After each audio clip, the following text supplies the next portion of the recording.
இந்த மாதிரி கேவலப்படுத்தணும்னே அந்த வரியை எழுதியிருக்காங்க. யார் எழுதியிருக்காங்க என்ன அப்படிங்கிறது வலைத்தளத்தில் நிறைய வந்துடுது.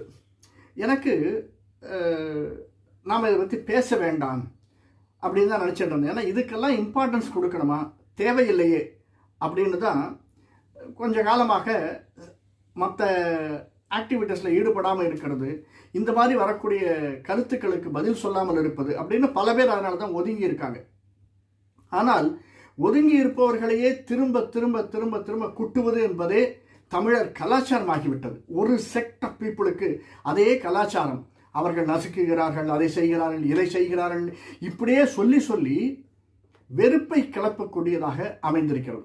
சரி, நாமளும் ஏன் பேசக்கூடாது அப்படின்னு ஒவ்வொருத்தனையும் இன்னைக்கு பல பேருக்கு தோண ஆரம்பிச்சிச்சு. ஏன்னா டார்கெட் அப்படின்னா ஒரு செக்டாரை பற்றி மட்டுமே டார்கெட் இருக்கு, மற்றவங்களை பற்றி இல்லை அந்த டார்கெட். ஏன் எல்லாரை பற்றியும் பேச வேண்டியது தானே? சமதர்ம